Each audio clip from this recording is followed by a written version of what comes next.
It's your boy Nistro here. Today I'm on Ground Game showing my Goblin Biker deck profile from the Philly Regional that happened the first weekend of January. And there's a lot to say about Goblin Biker, and there's a lot to say about this format and Goblin Biker's place in it, and there's a lot of things that I want to cover throughout this video, not just my profile, but where I think Goblin Biker stands.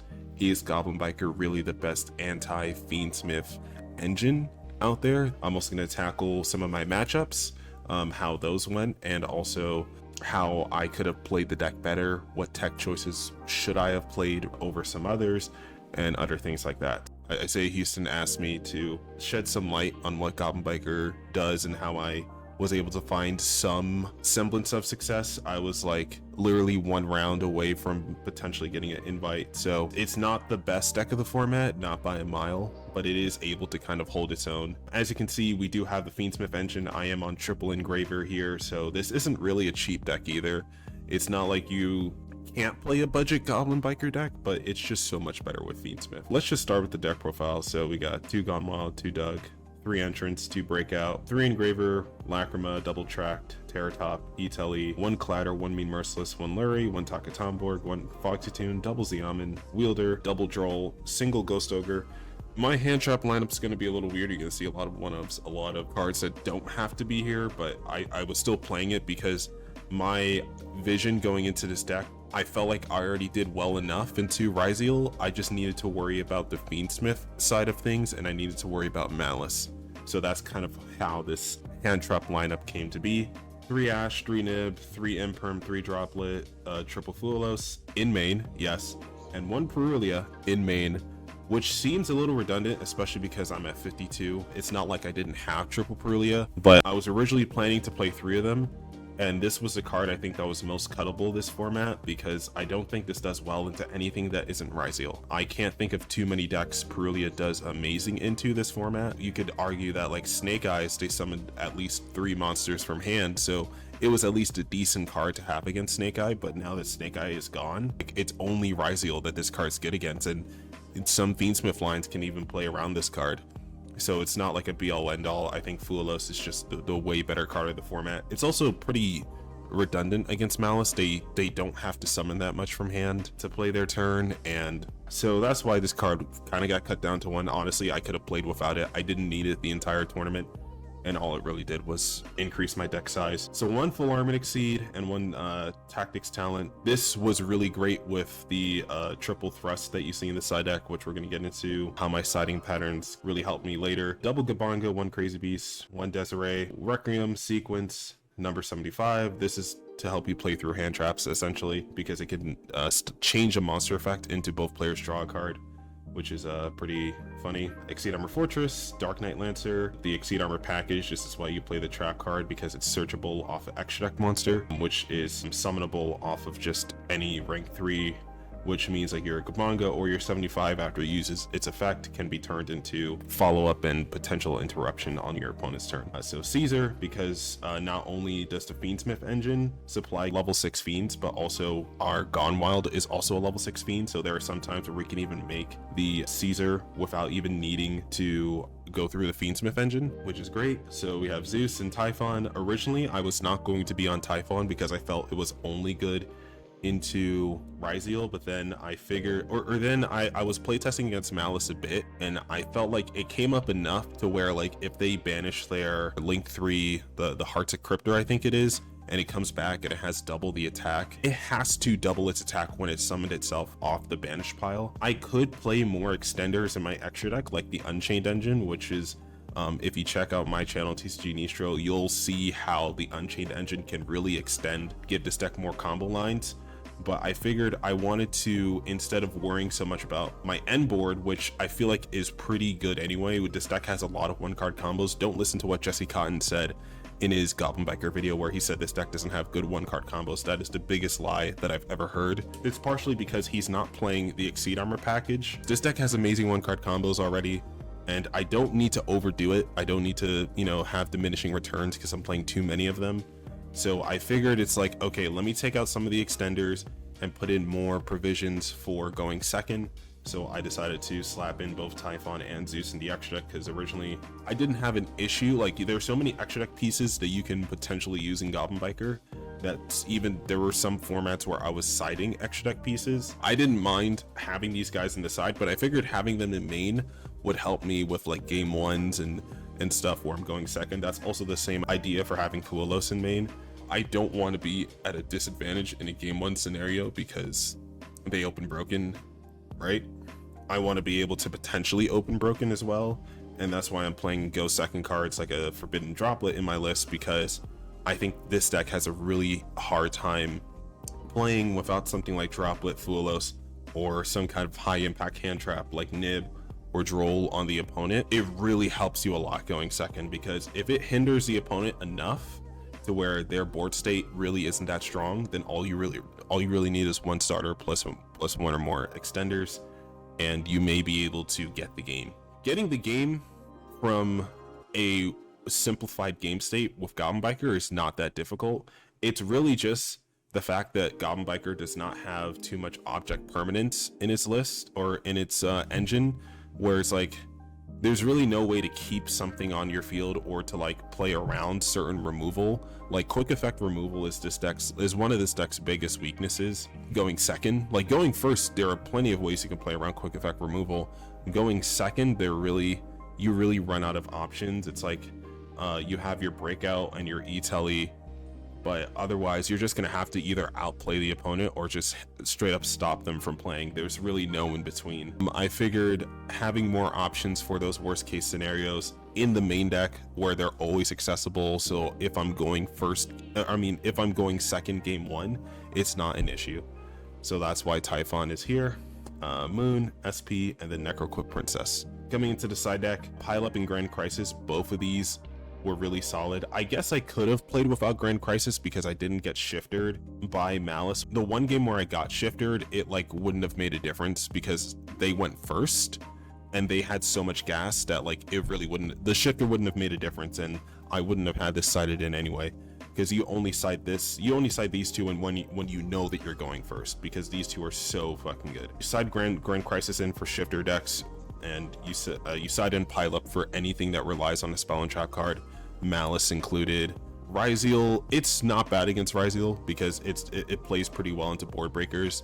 It plays well into the Exciton Knight, which Crazy Beast does well into Exciton Knight because Crazy Beast's protection effect to protect all your monsters from being destroyed by Exciton Knight, it's not once per turn. And yeah, people really learn to respect this card. It's like almost every matchup that I was in, Labyrinth, Malice, Crazy Beast came up so much, and the fact that you can make him off the Fiendsmith engine as well going second, attack with him, and then overlay into Dark Knight Lancer, and then you have a double Zeus, is actually pretty strong as well because people don't really see that kind of stuff coming.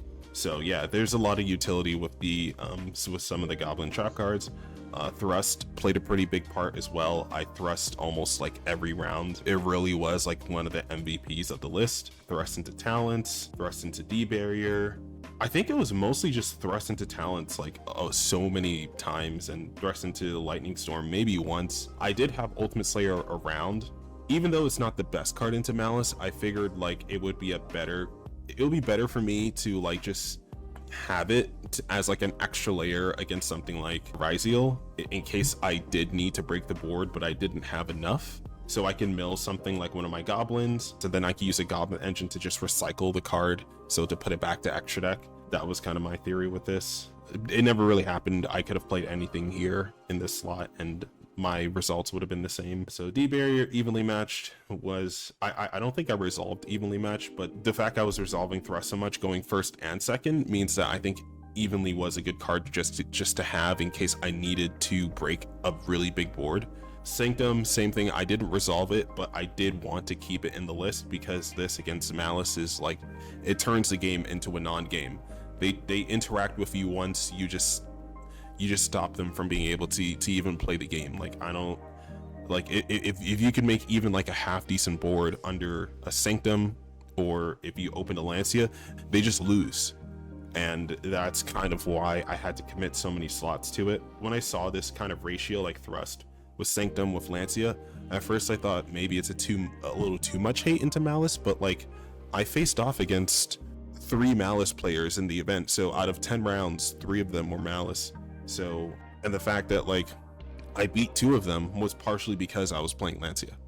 So like even one game, it was like I won the dice roll and he couldn't play through my board going first. I beat whatever hand traps he had. And then game 2, I just opened Lancia. It was almost a non-game. Like that was like the swiftest I've ever beaten a Malice player. And I was playtesting against Malice like the week before with one of my friends, and I just didn't feel comfortable with the matchup because there's so many little things with the matchup that are like difficult for Goblins to handle. I feel like Lancia with Sanctum is like, with this format, as long as Malice is one of the top decks, I feel like this just has to be in the list somewhere. And since it's only 4 slots, like you can't really complain. Technically it's 7 because if you count the thrust, right, which is great, but the fact that it only actually takes up 4 slots and that thrust can be a number of different things means that, you know, for something that essentially wins a matchup, having 4 copies of it really isn't a bad deal. So anti-spell here, because I did feel like maybe just a single Desiree wasn't saucy enough. I wanted something that could just like tell my opponent no, like just get me like a free game or 2 essentially. And that's kind of what anti-spell did. It did get me 1 free game against a Fiendsmith Ryziel build, because I set it in for going first and I opened it and they hand trapped me like once or twice because of course it's Ryziel, they're gonna open like 2+ hand traps, right? Like I did the math on my channel already, and we know that statistically they're almost guaranteed to open 2+ hand traps. Them opening 3 hand traps is essentially just a coin flip. So you are going to get hand trapped when facing Fiendsmith Ryziel. Is it going to be the high impact ones? Is it going to be ones that you can play around? That's really up to you, but you are going to get hand trapped. So you just got to be ready for that, right? That's why the thrust is in full effect. That's why the D-Berry is in full effect. And that's why the anti-spell is here as well. Sadly, this isn't a good card against Book of Eclipse, which has become one of Malice's favorite cards to play this format because it does do well into Fiendsmith, it does well into Ryziel, it does well into everything that isn't their deck. And like, it's a really good choice to play it, but the fact is that they were maining it too, and that kind of threw me off. Like the main Book of Eclipse is kind of crazy. So sadly, this couldn't stop Book of Eclipse, and I couldn't really think of like a really solid card to stop Book of Eclipse. I saw some people playing Blizzard as a anti-Book of Eclipse tech.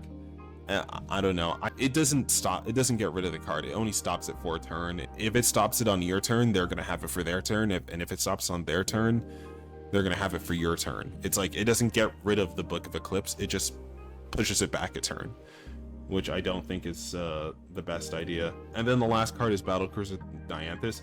This is a card for time. So 3 level 3s, it inflicts 200 for each card in your opponent's hand. I wanted to play a copy of Submersible Carrier Arrow Shark normally, just because I feel like the line is a lot less risky, because for you to resolve a Battlecruiser, you have to go through your Goblin engine, whereas like if you just open like you can open any engine or any starter plus extender in this deck, essentially like Terratop, E-Telly, and Fiendsmith, and still be able to make this Arrow Shark. And basically you SP banish one of your own monsters or whatever, and then you Arrow Shark burn for 100, which is a lot simpler. And since you're playing the SP anyway, this would only take up 1 slot. But I couldn't find my copy of this, and I have like 5 copies of these, so I just put this in at last minute. I didn't need a time card for this particular event because almost all my games went to time, but it was like most of my game 3s started like 18 to 20 minutes in. It's like going second with Goblin Biker can be really difficult sometimes because this deck doesn't break boards well, and having to outplay a bunch of interruptions before being able to really start your turn and then going through your combo can take up a lot of time sometimes.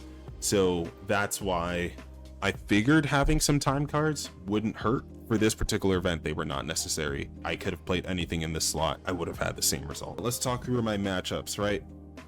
So I went 6-4, starting with I lost 2-0 to YuGiOh, so that was my first round. They just opened too strong, honestly, and YuGiOh is still a really sick deck.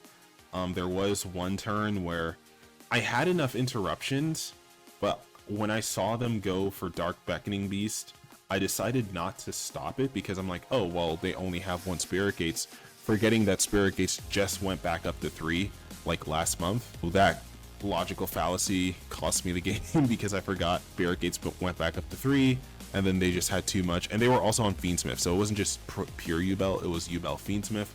I didn't open my Bestials, I didn't open really anything that would have perfected the Fiendsmith matchups. Round 2, I went on to play a pure Ryzeal deck, and pure Ryzeal, Goblin Biker puts the fear of God into pure Ryzeal. Like, we open either Entrance or Dug Charger, and they essentially just lose.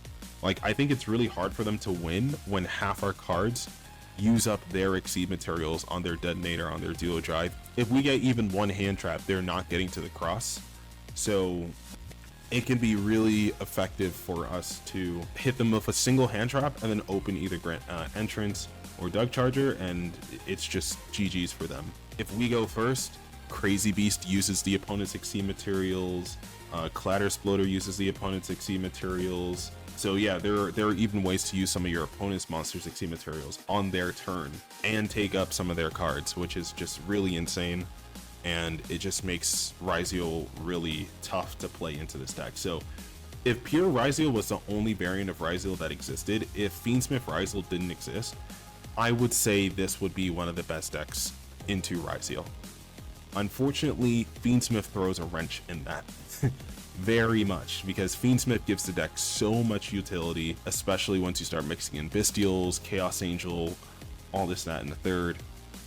It becomes way too hard for this deck to keep up, even with playing the Fiendsmith lines.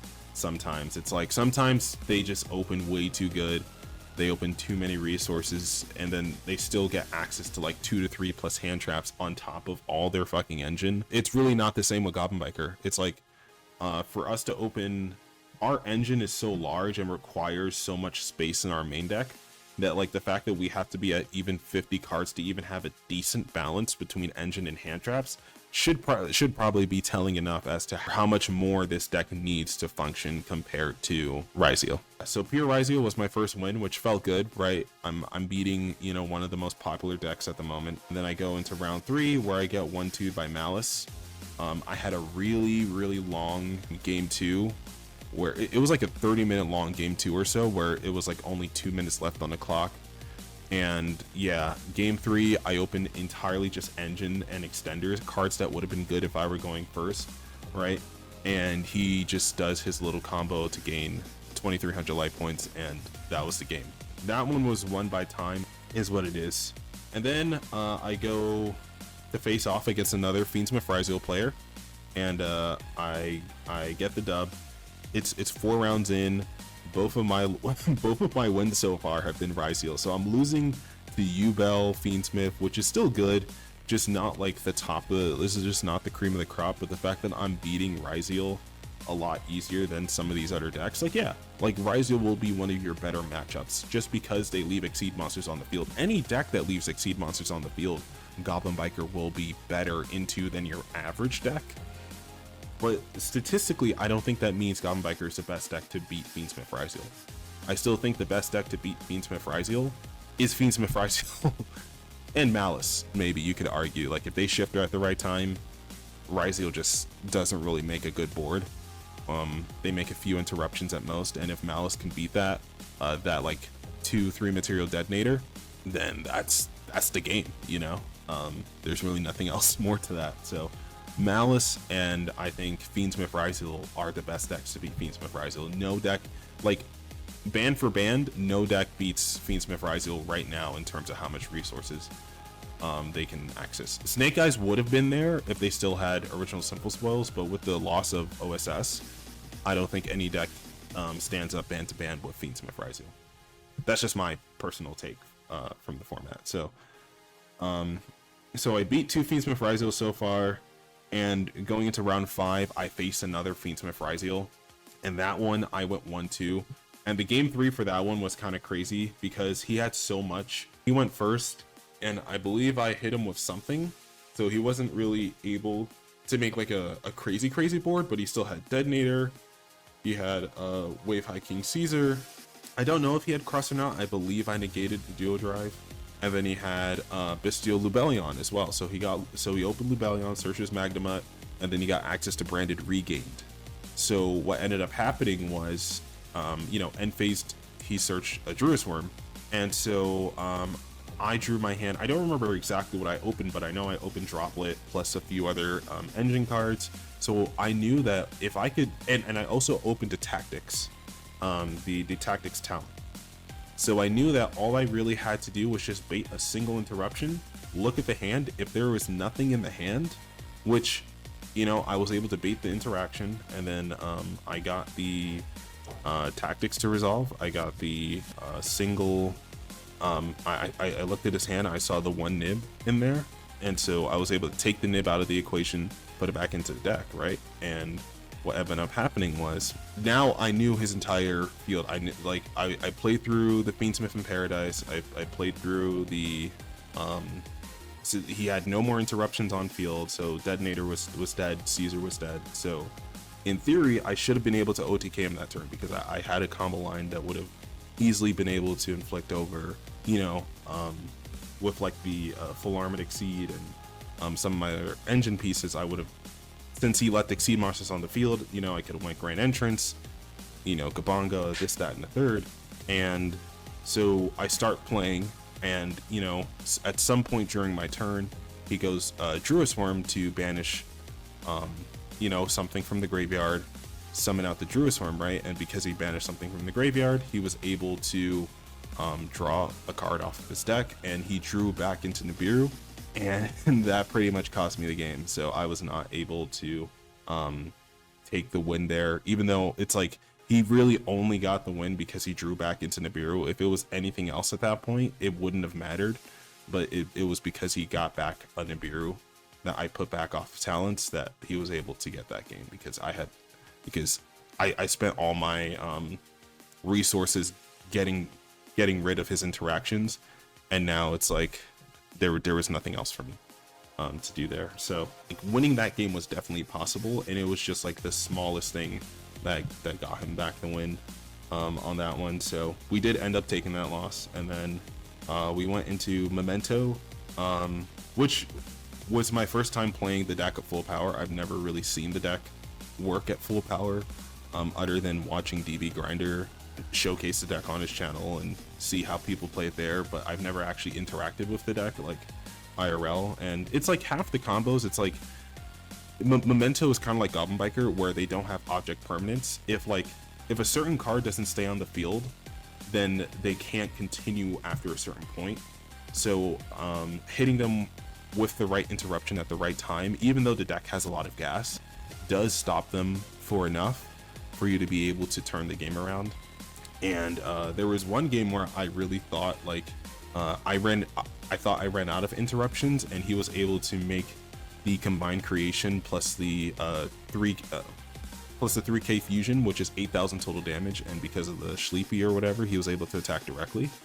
But thankfully I did have the breakout in graveyard, so at the last second I was able to detach materials, lower both his monsters' attack down by 1,000 because all I had was one material, and I was able to take back the game because he didn't have many more quick effects. He didn't see the breakout graveyard effect coming, and so he didn't think to get rid of my Crazy Beast that was on field that had already used both of its effects, to protect my monsters and to swallow up a spell or trap card. So he wasn't really thinking that I had anything else, and yeah, I was able to take back the game and get the dub from Memento, which it's a really solid deck, and I do appreciate that they use some of the Goblin engine cards to do what they gotta do. But yeah, the deck's doing really well in OCG right now anyway. It's like it's not like losing to one Goblin player, which they're not really even that prepared to face off against,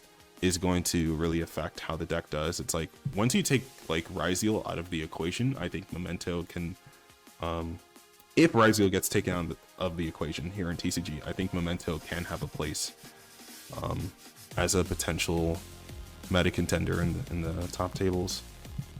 So after I get this dub against Memento, I face off against two more Malice players. So one of them was really funny because he was main decking Book of Eclipse, and so there came up a ruling in like the third game, I believe, where he drolled me at the start of the turn, and then he tried to hit me with a Book of Eclipse later. We called a judge, and then the judge actually said like, hey, you actually cannot Book of Eclipse under droll. So I was able to take the game because he had nothing else, because I hand trapped him a little. So I was able to take that game 2-1, and it felt good because the first Malice player I faced off against, you know, kind of scammed me a bit with that third game, so I was able to take back my revenge. And then the very next round, that's the kind of non-game I was talking about. It's like I went first, you know, one to dice roll went first, just absolutely, you know, too many interruptions for him to play through. And then game 2, Open Lancia, it was like a non-game because all he had was like maybe one hand trap. And yeah, I was able to OTK him from there. So we beat 2 Malice, we beat 2 YuGiOh. I mean, if that's not the sign of at least a decent rogue deck, you know, I don't know what is. So then round 9, we went into Labyrinth. And with Labyrinth, I was able to do, I really only won because I opened double Bestial against this guy. So I went Magnamut into him because it was like game 3, he was going first, and it was a really interactive game because if I went first, then, because I believe he won the die roll game 1, so he was able to just take the game because it's too hard for this deck to beat Labyrinth and how much and their kind of snowball effect. Game 2, when I went first, you know, pile up, put in that work, go into Crazy Beast, steal some of his spells and traps, and then just do that like multiple times. So it's just hard for him to create a board or create that kind of Labyrinth gameplay loop that like they're pretty good at. So yeah, I was able to take that game 2, and then game 3, he went first, but because I opened double Bestial, I was able to pressure him out of some of his resources from the graveyard. I forgot exactly what he made. I think he made a Chaos Angel, and I was able to either droplet or something. And I forgot what else I opened, but I know I was able to slowly take back the game state thanks to opening the Bestials in the matchup, which, you know, ironically, I think I should be playing more of them into this format. I think there are a few cards that you could take out from the list, like the maybe the Anti-Spell, the Ultimate Slayer, and the Perulia for more Bestials. I think would be a pretty good call. And yeah, I think that just that would have made the matchup easier, but the fact that I was still able to open those cards and take back the win was pretty cool. It was a really interactive game, and you know, he wasn't even really that mad taking the loss there. So at that point we were 6-3, and the final round, Fiendsmith YuGiOh like one last time. It was like kind of like the boss fight between me and the invite, and unfortunately I didn't end up taking that game because I believe he won die roll game 1. I wasn't really able to put up much, or he had way too much gas in his list. And then game 2, I went first. He wasn't really able to beat my board going first. It's like, that's one of the good things about Goblins. It's like going first, it's like once you learn how to play through hand traps with this deck, it's like it's really hard to lose going first. It's not impossible, obviously, because this is still just like another rogue deck, but it's really easy to play through certain hand traps, like once you know how to sequence your effects and your starters correctly. And yeah, so going into game 3, oh no, I think I won dice roll, actually. I think it's the other way around. I won dice roll because game 3 I also went first. So game 1 I won dice roll, and then I was able to put up a board. Game 2, he just had too much gas. Oh, and that was another thing. It's that people citing in like Solemns in YuGiOh, it's just crazy. It's like the deck already has so much, and then you're able to this dude opened like 4 back row game 2, right? And it was like I opened Lightning Storm that one game, and Lightning Storm did nothing because he had Solemn Judgment.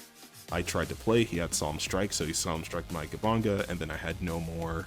I had nothing else to push with. So even with Lightning Storm plus full combo, it was just not enough to play through the engine or through the board. So we went into game 3. I went first.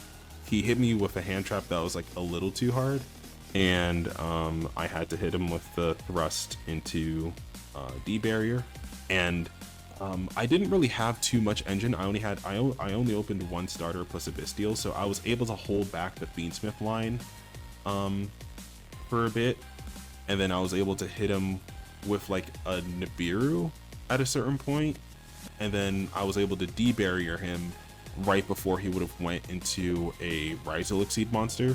And this I actually ended up figuring out was a misplay, because I should have waited until he summoned something like Duo Drive.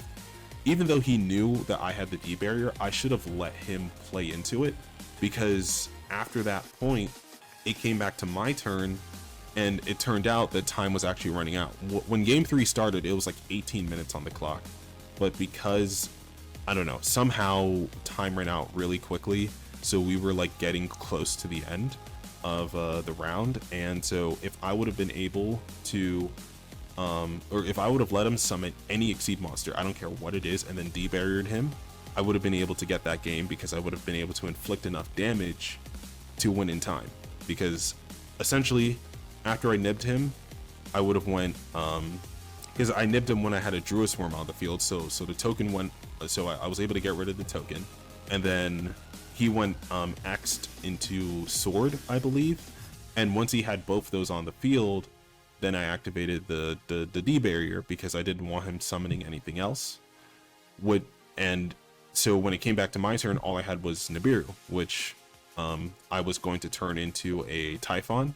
And if he would have had just one Exceed monster, it doesn't matter what position it would have been in, I would have been able to bounce to Exceed, attack and attack him directly, and he would have had no play for that.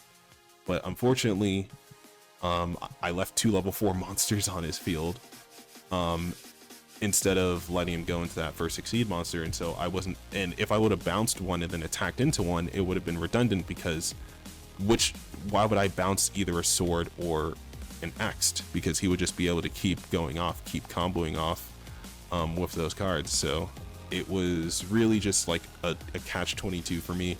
And in that game, I did open pile up, and it was almost able to take me back the game, but unfortunately time was called.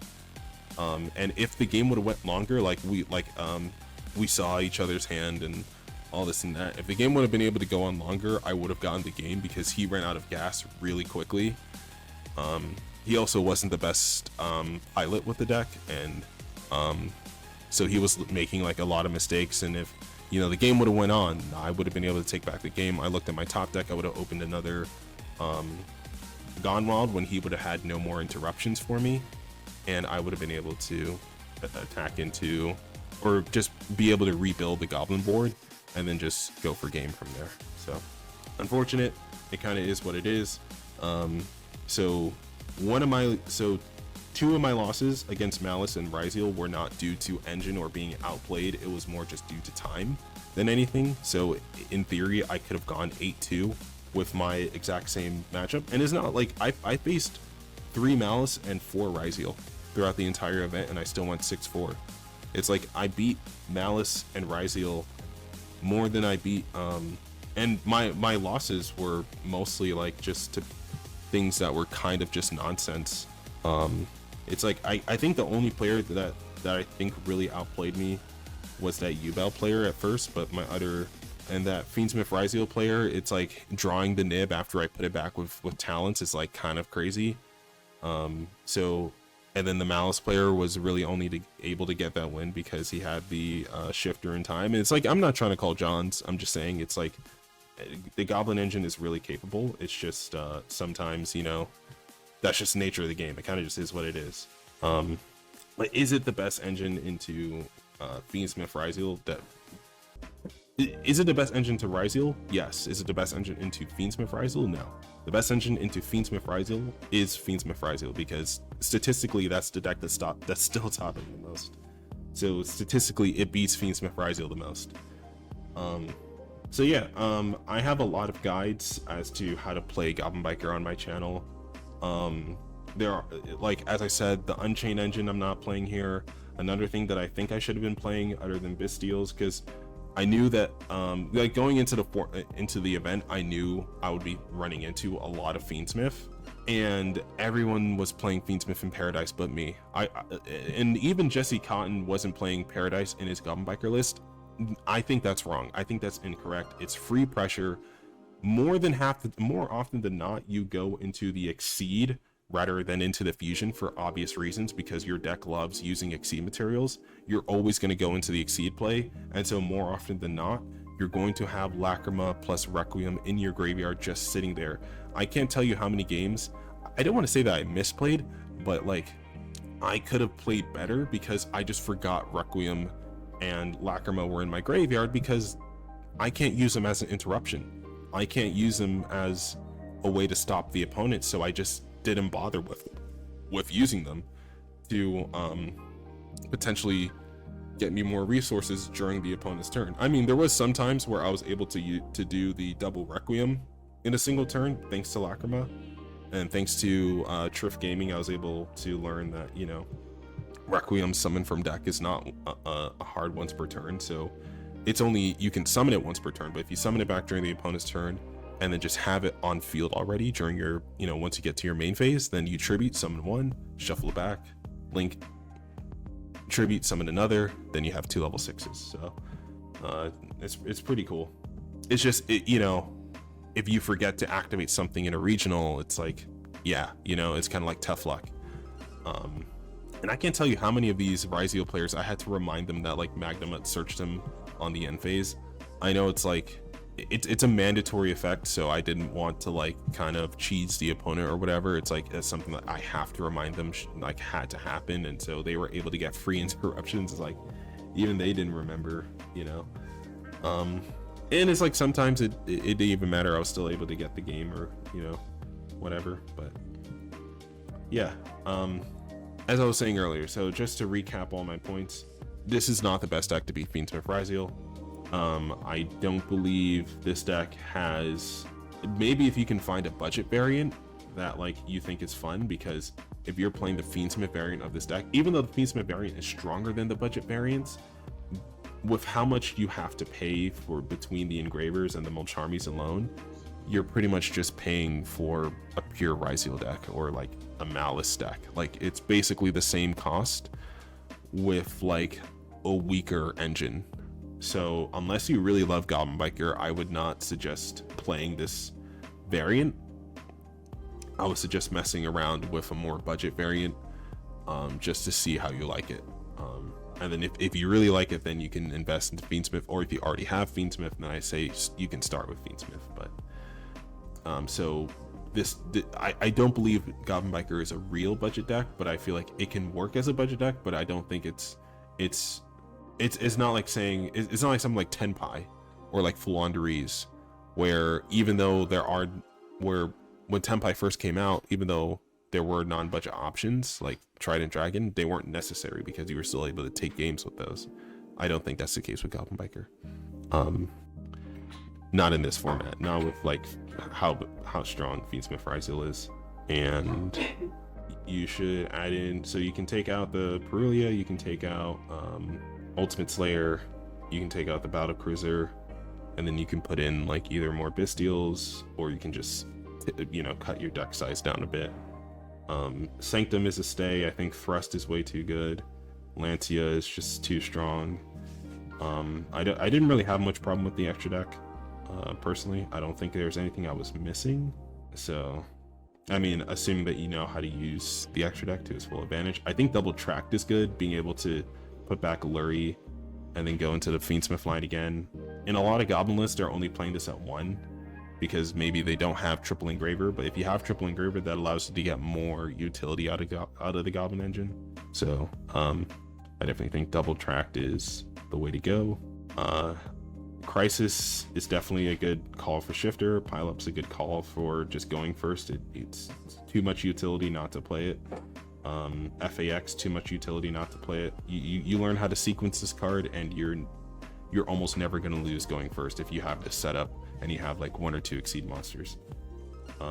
Ghost Ogre didn't really come up. I think I could have played without it, but it was still, I think it came up in like 1 game when I was able to Ghost Ogre something and but that was it.